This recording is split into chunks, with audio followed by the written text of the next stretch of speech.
Hello friends, അപ്പോൾ ഇന്ന് വന്നിട്ടുള്ളത് ഒരു ചെറിയ ട്രാവൽ വ്ലോഗ് വീഡിയോ ആയിട്ടാണ് ട്ടോ. കുറേ നാളായി ഒരു ട്രാവൽ വ്ലോഗ് ഒക്കെ ചെയ്തിട്ട്. അപ്പോൾ ഇന്ന് നമ്മളുടെ വീഡിയോ എന്ന് പറയുന്നത് ചെറിയൊരു ട്രാവൽ വീഡിയോ ആണ്. നമ്മുടെ കാലിക്കറ്റിൽ ഏറ്റവും നല്ല ബിരിയാണി കിട്ടുന്ന പ്ലേസ് ആയിട്ടാണ്, ഹോട്ടലായിട്ടാണ് നമ്മൾ റഹ്മത്ത് ഹോട്ടൽ എന്ന് പറഞ്ഞിട്ട് കുറേ കേട്ടിട്ടുണ്ടാവും. അപ്പോൾ ഞങ്ങളും കേട്ടിട്ട് മാത്രമേ ഉള്ളൂ. അപ്പോൾ ഇന്ന് ഞങ്ങൾ പോണത് റഹ്മത്ത് ഹോട്ടലിന് ബിരിയാണി കഴിക്കാൻ വേണ്ടിയിട്ടാണ് കേട്ടോ. ഞങ്ങളൊരു 10:30 ആകുമ്പോഴേക്കാണ് വീട്ടിൽ നിന്ന് ഇറങ്ങിയത് കേട്ടോ. അപ്പോൾ ഇനി റഹ്മത്ത് ഹോട്ടലിൽ എത്തിയിട്ട് ബാക്കിയുള്ള കാര്യങ്ങൾ കാണിക്കാം. അപ്പോൾ ഞങ്ങൾ റോഡും വേയും ഒന്നും കാണിക്കുന്നില്ല. അപ്പോൾ നമുക്ക് ഹോട്ടലിൽ എത്തിയിട്ട് ബാക്കി കാര്യം പറയാം. ഭയങ്കര ഒരു എക്സ്പെക്റ്റേഷനോട് കൂടിയിട്ടാണ് കേട്ടോ നമ്മളിവിടെ വന്നത്. പക്ഷെ ഇവിടെ വന്നപ്പോൾ നമ്മൾ വിചാരിച്ച പോലെ ഒന്നല്ല. കൊറോണ ആയതുകൊണ്ട് ഭയങ്കര തിരക്കാണ്. ഇവിടുത്തെ ബിരിയാണി കഴിക്കാൻ വേണ്ടിയിട്ട് ഒരുപാട് ആളുകൾ വരുന്നുണ്ട്. അപ്പോൾ ഇത് ഹോട്ടലിൽ നമ്മൾ എന്താണ് പറയുക, ഒരു ക്യൂ ആണ്. നമ്മൾ ടോക്കൺ അനുസരിച്ചിട്ടാണ് നമുക്ക് ഫുഡ് തരിക. അപ്പോൾ ആദ്യം നമ്മൾ ടോക്കനൊക്കെ എടുക്കണം. ഫുഡ് കഴിക്കാൻ ഹോട്ടലിൽ ഇരുന്ന് കഴിക്കാനൊന്നും പറ്റില്ല. നമ്മൾ സെപ്പറേറ്റ് ആയിട്ട് നമുക്കൊരു പാർക്കിംഗ് ഏരിയ ഉണ്ട്. അവിടെ വേണം നമ്മൾ വണ്ടിയൊക്കെ പാർക്ക് ചെയ്തതിന് ശേഷം പാർക്കിംഗ് ഏരിയയിൽ പോയിട്ടാണ് നമ്മൾ അവിടെ ഒരു സെപ്പറേറ്റ് ആയിട്ടുള്ളൊരു സ്ഥലമുണ്ട്. അവിടെ പോയിട്ടാണ് നമ്മൾ ഫുഡ് കഴിക്കേണ്ടത്. തിരിച്ച് നമുക്ക് വാഷ്റൂമും കാര്യങ്ങളൊക്കെ വരണമെന്നുണ്ടെങ്കിൽ, ബാത്റൂമിലൊക്കെ പോകണമെന്നുണ്ടെങ്കിൽ നമ്മൾ തിരിച്ച് ഹോട്ടലിലേക്ക് തന്നെ നടക്കണം. അങ്ങനെ കുറച്ച് ബുദ്ധിമുട്ടായിപ്പോയി. അങ്ങനെയൊന്നും നമ്മൾ എക്സ്പെക്റ്റ് ചെയ്തില്ല കേട്ടോ. പിന്നെ ഇതുപോലെ ഭയങ്കര തിരക്കാണ്. ഈ ഒരു ഏരിയയിൽ വന്നിട്ടാണ് നമ്മൾ ഫുഡ് കഴിക്കേണ്ടത്. ഇവിടെ വന്നിട്ട് നമ്മൾ ഓർഡർ ചെയ്യുക. അപ്പോൾ നമുക്കൊരു ടോക്കൺ കിട്ടും. അപ്പോൾ ആ ഒരു ടൈമിനനുസരിച്ച് നമുക്ക് ഫുഡ് വരും. അപ്പോൾ നമ്മൾ മറ്റുള്ളവരെ എണീക്കണേയും കാത്തിട്ട് ഇങ്ങനെ വെയിറ്റ് ചെയ്യണം ഫുഡിന് വേണ്ടിയിട്ട്. ഭയങ്കര ഒരു ബുദ്ധിമുട്ടായി തോന്നി. പക്ഷേ ബിരിയാണി കിട്ടിയപ്പോൾ എന്താ പറയുക, നല്ല അടിപൊളി ബിരിയാണി തന്നെ ആയിരുന്നു. ഞങ്ങൾ ഒരു ഫിഷ് ബിരിയാണിയും പിന്നെ അതുപോലെ 3 ബീഫ് ബിരിയാണി, അതുപോലെ ഒരു ചിക്കൻ ബിരിയാണി അങ്ങനെയാണ് മേടിച്ചത്. അപ്പോൾ ഏറ്റവും നന്നായിട്ട് തോന്നിയത് ബീഫ് ബിരിയാണിയാണ്. ബീഫ് ബിരിയാണി നല്ല ടേസ്റ്റ് ഉണ്ടായിരുന്നു. റഹ്മത്ത് ഹോട്ടലിലെ ബിരിയാണി എന്ന് പറഞ്ഞത് ഭയങ്കര ഫേമസ് ആണ്. അപ്പോൾ അതുകൊണ്ട് തന്നെ അത് കഴിക്കണം എന്ന് ഭയങ്കര ആഗ്രഹം ഉണ്ടായിരുന്നു. അതുകൊണ്ട് കൊറോണ സമയമാണെങ്കിലും ഒരുപാട് റെസ്ട്രിക്ഷനൊക്കെ ഉണ്ട്. അപ്പോൾ അതുകൊണ്ടാണ് ഇത്രയും ഒരു ബുദ്ധിമുട്ടൊക്കെ നമുക്ക് നേരിടേണ്ടി വന്നത്. എന്നാലും കുഴപ്പമില്ല, ബിരിയാണി കിട്ടിയപ്പോൾ ഞങ്ങളൊക്കെ ഭയങ്കര ഹാപ്പി ആയിട്ടോ. ബീഫ് ബിരിയാണി ഒരു രക്ഷയില്ല, ഭയങ്കര ടേസ്റ്റ് ആയിരുന്നു.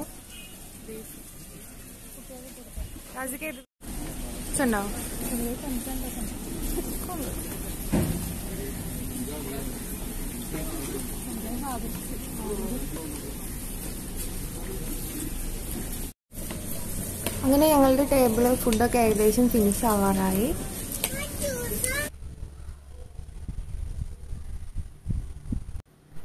അങ്ങനെ ഒരു 1:30 മണിയൊക്കെ ആയിട്ടുള്ളൂ കേട്ടോ ഇപ്പോൾ ഞങ്ങൾ ഫുഡ് കഴിച്ച് കഴിഞ്ഞപ്പോൾ. അപ്പോൾ പിന്നെ ഞങ്ങൾ കുറച്ച് ടൈം കൂടെ ഉണ്ട്. ഞങ്ങൾ ബീച്ചിൽ പോകാനാണ് വിചാരിച്ചത്. അപ്പോൾ ഭയങ്കര വെയിലാവില്ല. അതുകൊണ്ട് ഞങ്ങൾ എന്ത് ചെയ്തു, നമ്മളുടെ പ്ലാനറ്റോറിയത്തിലേക്ക് പോയിട്ടോ. അപ്പോൾ ഇനി പ്ലാനറ്റോറിയത്തിൽ ചെന്നിട്ടുള്ള കാര്യങ്ങൾ കാണിച്ചു തരാം. അപ്പോൾ ഇവിടെ ആദ്യം നമ്മൾക്ക് എൻട്രി കിട്ടണമെന്നുണ്ടെങ്കിൽ നമ്മൾ വാക്സിനേഷൻ ചെയ്തിട്ടുണ്ടാകണം. അത് അവർക്ക് കാണിച്ചു കൊടുക്കണം. അതിനുശേഷം നമുക്ക് ഇവർ എൻട്രി തരുള്ളൂ. പിന്നെ ഇപ്പോൾ സ്കൂൾ ടൈമൊന്നും അല്ലല്ലോ, സ്കൂളൊന്നും ഇല്ലാത്തതുകൊണ്ട് ഇവിടെ ആരുമില്ല.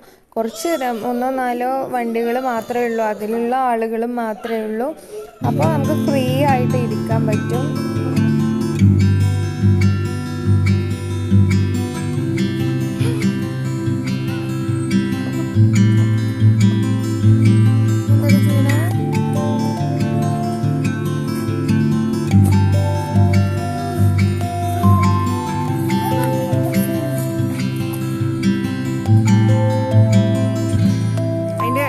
ഇവിടെ വായിക്കാൻ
ഫസ്റ്റ് കാലിക്കറ്റ് ബീച്ചിൽ പോയി. പക്ഷെ അവിടെ ചെന്നപ്പോഴാണ് ബീച്ച് ഓപ്പൺ അല്ലാന്ന് അറിഞ്ഞത് കേട്ടോ. അവർ റെസ്ട്രിക്റ്റ് ചെയ്തിട്ടുണ്ടായിരുന്നു.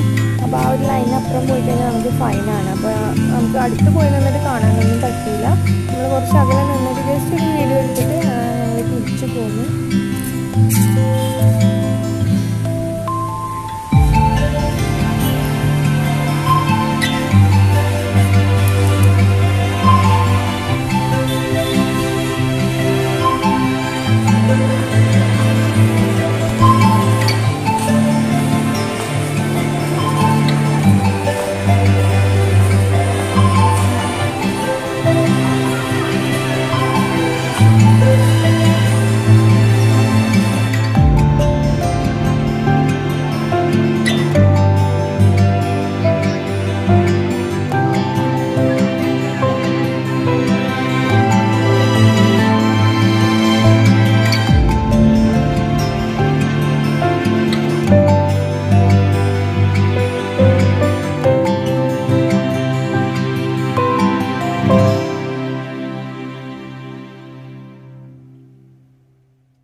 എൻ്റെ ഫോണിൽ ചാർജ് തീർന്നുകൊണ്ട് ഒരുപാട് ഭാഗമൊന്നും നമുക്ക് വീഡിയോ എടുക്കാൻ പറ്റിയില്ല കേട്ടോ.